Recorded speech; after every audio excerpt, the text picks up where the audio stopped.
Hi there, welcome to Self-Talk with a Soul channel, where we talk all things mental health, self-development, growth mindset and spirituality.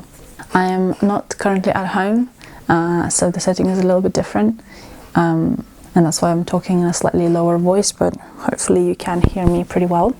This video is going to be a part of a three-part video series where we're going to talk about the topic of self-expression and specifically about why we are afraid to express ourselves and the repercussions it has on our lives and how we can become better at doing it, and also what it looks like to recognize it in yourself, that whether you are scared of expressing your truth self or not, and some techniques on how you can start learning to express yourself and also learning of who you really are. In this part of this video series, I specifically want to address what it looks like when you are scared to be yourself, how it can manifest in your life. Sorry if you can hear some like weird background noises. As I said, I'm not at home, so some of our environments I can't control here. We're going to start by talking about why we are scared of being ourselves. As always, or as most things, at the very least, it stems from childhood and our relationship with parents and our relationship with ourselves when we're little, and our understanding of our relationship with all of the above. In basic terms, when we're little, we need to feel that our parents love us. We need their love because in our minds it equates to protection from our parents, and it means that we're safe because we depend on our parents for survival. It is a basic survival need in the case of human children to feel love from our parents or our guardians. When we're little, to attain that love, we tend to adapt certain behavior that we perceive as more lovable by our parents, and that is where this tendency to not be ourselves, our true selves, express our true selves, starts from. It originates from that. This adaptation usually initiates bending of who we really are inside. Why do we think that certain behavior is more lovable or not by our parents?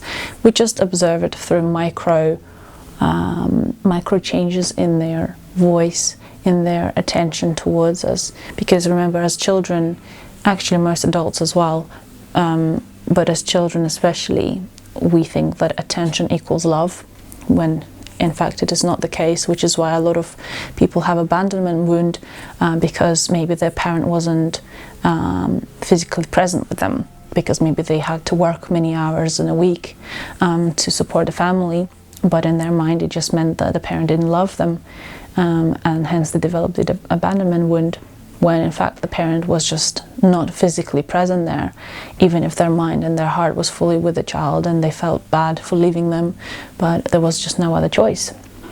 But for the child it is equal to not being loved. So when we don't receive the attention that we require, we feel like we're not loved, so we then adapt our behavior to get more attention, and hence in our mind to get more love. And as I already said, that starts bending our reality for who we are.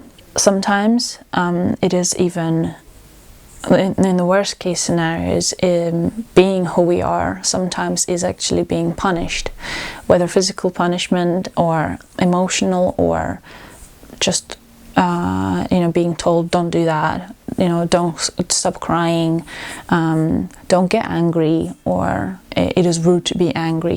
Everything that translates to us that is a negative thing to express ourselves. It can also be to do with positive emotions, by the way, as well.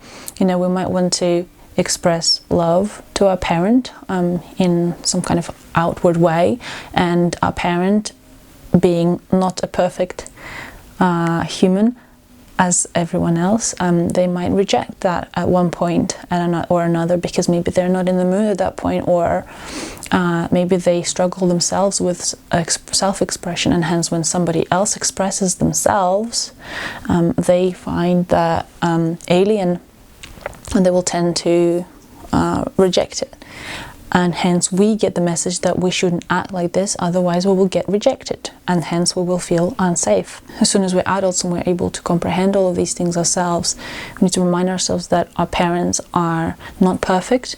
They are human beings with their own insecurities, with their own issues, with their own childhood traumas. We should not project that judgment onto them, that they didn't do a good job at parenting us, because they probably didn't have a good parenting either, from one perspective or another. And so as adults, we now take the responsibility, or we should take the responsibility to get better. We should take the responsibility of parenting ourselves. So all of these things over time tend to make us feel unsafe to express ourselves in one way or another. It will definitely not be a conscious awareness of, it's not going to be in a thought form. Us thinking, oh, it's unsafe to laugh, or it's unsafe to cry. It's just going to be in a form of subconscious memory, and sometimes physical memory, in terms of memory in your muscles, in your organs. All of our memories are stored within our body, and hence illness. And so, maybe you wanted to cry, as an example. A lot of people, when they want to cry, they might start feeling something in their stomach, like a butterfly feeling, like when they're about to cry, or in their throat. When the feeling of like a ball sort of coming up to the top of your throat. And if you feel like you can't cry, that can manifest into throat problems like coughing a lot, or some kind of like angina. In the stomach, if you feel your tears in your stomach, then you might have knots in your abdomen. It all varies depending on the person, where you feel things, how you express yourself. So it's don't think that because you have angina that means you're scared to cry. That's not what I'm saying. What I'm saying is that it is a possibility. But whether it is definitely that or not depends on you and how you feel, and what that represents to you. This is kind of the root of the fear of self-expression for most people, feeling unsafe to express yourself, or feeling like you are not going to receive the love that you want from the parent, which then also leads to feeling unsafe in the world. By parent, by the way, I mean anyone who took the role of a parent for you. It doesn't necessarily have to be a mother and a father. I had 3 mothers, as I call them, all my life. And so they are my parents. There might be other reasons. If you can think of something, let me know in the comments down below. But I feel like everything that you might think of will probably still stem from fear of feeling of unsafety. Because it's such a basic need, and when we're children, really all we care about is our basic survival needs, and so that's why it's the common reason for such a problem. Now I want to just move on and talk about what does it look like, the fear of self-expression, how does it manifest, and so maybe you can recognize some of these in yourself. Again, some of the things I'm going to talk about, like with the throat example, the things I'm going to say might mean that you have a problem with self-expression, but it doesn't necessitate it. Number 1, feeling insecure. Pretty basic, pretty common, and in fact, majority of people on this planet have a problem with self-expression in one form or another. Even if you are an actor and you express yourself outwardly in that creative way, or any other creative arts, it doesn't mean that you're very good at being yourself in front of other people. And maybe you're not very good at crying, or expressing anger in a healthy way, or joy or love, or gratitude, anything at all, or feeling inside like you could do so much in this world, feeling like you have so much to give, but then in fact not actually being able to act on it, feeling like you need to do more to deserve love. So that feeling, especially in relationships or in family setting, like you are expected to do something all the time, when it's not necessarily true, when it's not a factual truth, but you're just a feeling like I have to keep doing more to be loved, to deserve love. That can be a pretty direct aftermath of feeling like you need to act to get love from your parent. Being a good girl or a good boy, which obviously when you're an adult can be seen as, you know, a doormat or a nice guy or a people pleaser.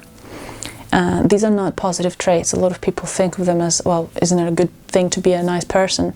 Being a nice person is not people pleasing. Being a nice person sometimes means you have to say no. Because you have to be nice to yourself as well as others, and a lot of people miss that part of the equation. Being a nice person means first and foremost being nice to yourself, and people pleasers more often than not are not nice to themselves. They forego being nice to themselves in order to be fake nice to others, and that is not a good quality, and we need to eradicate it from today's society, because there's a lot of it, and there's a lot of this tolerant culture going on, which is not healthy, because we need to be able to discern what is good and what is bad, what is poisonous, what is healthy, whereas nowadays everything is seen as good and healthy and allowed. Feeling lost, not knowing yourself.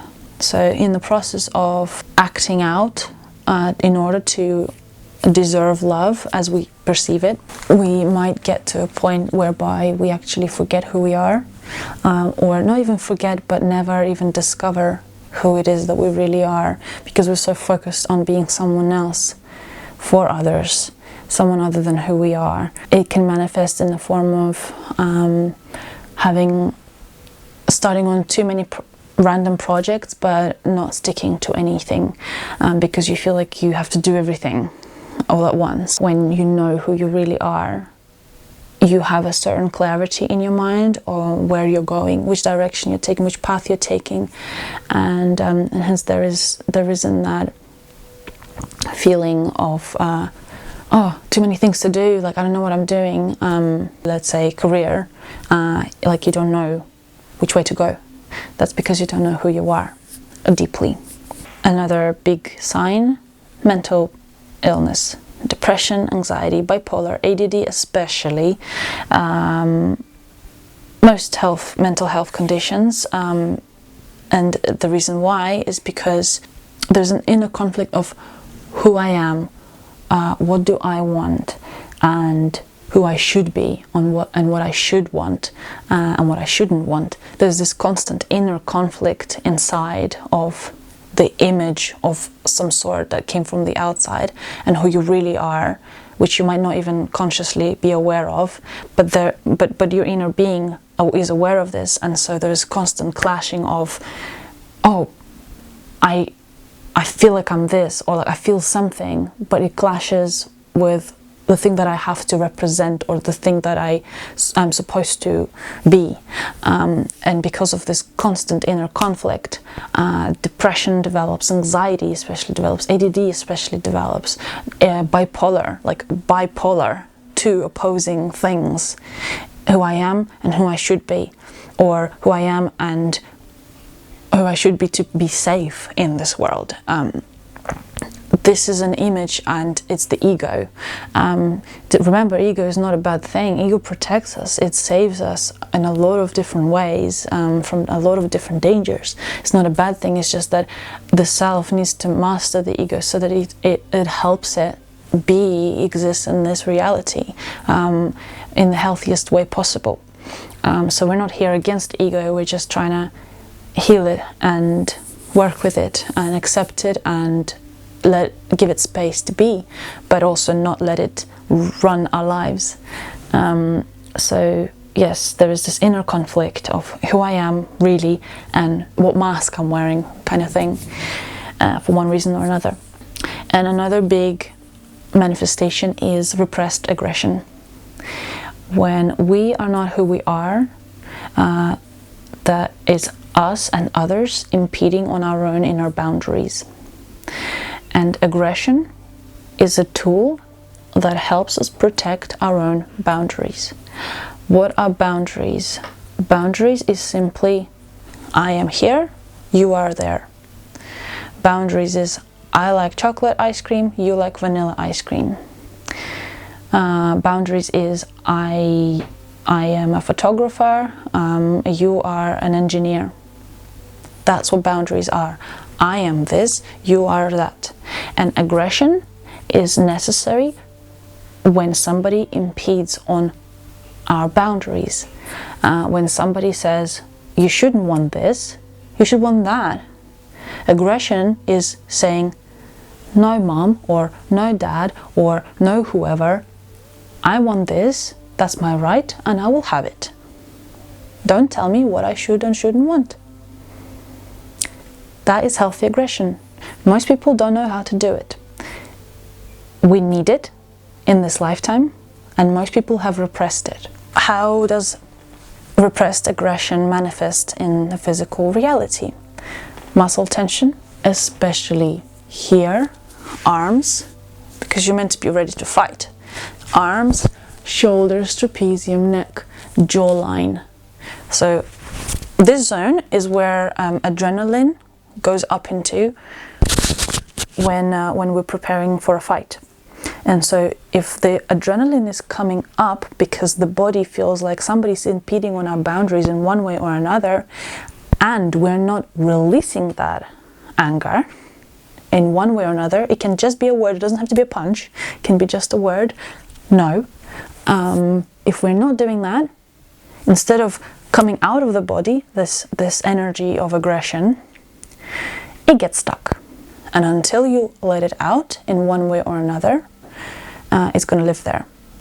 And it's going to cause tension and pain and poor blood flow to organs and imbalances in muscle tension, which will then create scoliosis in the back, shifts in the spine, in the neck area, headaches, migraines, anything wrong with the brain. That's tension here, that's full-on repressed aggression. Stomach, liver and gallbladder problems as well in terms of the internal organs. Gallbladder and liver represent our healthy aggression. Why? Because gallbladder and liver release bile to digest. Bile is like the thing that protects the boundaries from the inside, if you like. It kind of discerns from what's what inside our intestines. And so when we don't release healthy aggression, we start having internal digestive problems a lot as well. And you might not now be wondering, how do I know about all of these manifestations of repressed aggression? I just need to go and look in the mirror and know. The reasons I've just listed are all my, not reasons, but the manifestations that I've listed are all my manifestations. I've gone through all of it myself, so I know better than anyone how much it is true, how much it affects your life, and how much it is of such crucial importance to start being yourself and express yourself fully. Express fully your anger, your sadness, your joy, because it all gets stuck in the body. It gets stuck in the body, in your mind, and then it just prevents you from living your life happily and healthily. And I wouldn't recommend it for anyone. This finalizes part 1 of the series on self-expression and being yourself. I think it is such an important topic to talk about and address it healthily. In today's society, most people just hide behind different so-called, personalities and labels that they put on themselves in order to not really deeply deal with the problems of their own self-expression. And sometimes, and a lot of the times, it's physical masks that they put on, like in the form of makeup and fake hair or hair color, and the way they dress. You know, they think that that's them expressing themselves, but really it's just an attempt to express themselves, because there is that desire to express yourself, but they don't know how to do it verbally. They don't know how to do it in a healthy way amongst people, and so they do it through their clothes, through their makeup, because they don't have the skill set to do it verbally. And so the makeup and the clothes take on the role to help these people express themselves, at least somehow. Let's change this around and start learning how to do this healthily. And I hope these little series on this topic will help you do just that. Thank you so much for watching. If you liked it, please click the like button below, subscribe to see more, and share with anyone who you think this might be helpful to. And I will see you in the next one.